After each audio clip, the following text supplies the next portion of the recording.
मैं संक्षिप्त में आपको कांग्रेस पार्टी का स्टैंड तथ्यों के साथ समझाना चाहता हूं। स्टैंड का मूल तत्व ये है कि संस्थाओं के समन्वय, जिसको हम कमिटी ऑफ इंस्टीट्यूशंस कहते हैं, और संविधान की आत्मा और अक्षर दोनों का अगर सही अनुपालन करना है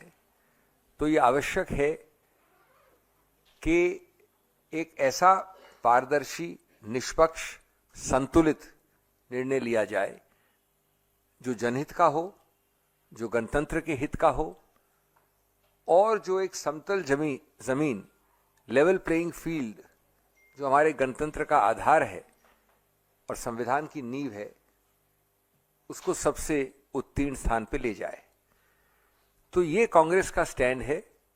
और इसके जो बाकी तथ्य हैं वो ये हैं। आपको मालूम है अच्छे से कि कई स्टेक होल्डर्स का, कई लोग जो इसमें पूरी तरह से हिस्सेदार हैं, उनका ये पक्ष रहा है,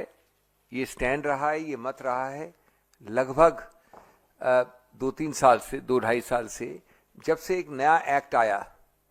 2 साल से कम हुआ है, 2023 में आया, जिसका नाम आप जानते हैं chief election commissioner and other election commissioners act of 2023। उसमें जो प्रधानमंत्री, गृह मंत्री और लीडर ऑफ अपोजिशन की समिति का एक आधार रखा गया है, उसमें बहुत सारी संवैधानिक और कानूनी प्रॉब्लम्स हैं। ऐसी कई प्रॉब्लम्स रखी गई उच्चतम न्यायालय के समक्ष, और उच्चतम न्यायालय ने 2 मार्च 2023 को, यानी आज से लगभग 2 वर्ष पहले, एक जजमेंट है अनूप बरनवाल करके, उसमें पूरे संविधान की जांच की, विश्लेषण किया और कहा कि ये आवश्यक है हमारे गणतंत्र और हमारे गणतंत्र की निष्पक्षता और समतल जमीन के लिए कि जो सीईसी और ईसी चुने जाएं, उनकी समिति में माननीय प्रधानमंत्री हों, माननीय मुख्य न्यायाधीश भारत के हों सीजेआई, और माननीय एलओपी हों। ये निर्णय है 2 मार्च 23 का। मैं आपको तकनीकी या कानूनी चीजों से बोर नहीं करना चाहता, मैं आपको उसका एक अंश पढ़ना चाहता हूं अंग्रेजी में। पैरा 9 में उच्चतम न्यायालय ने कहा है,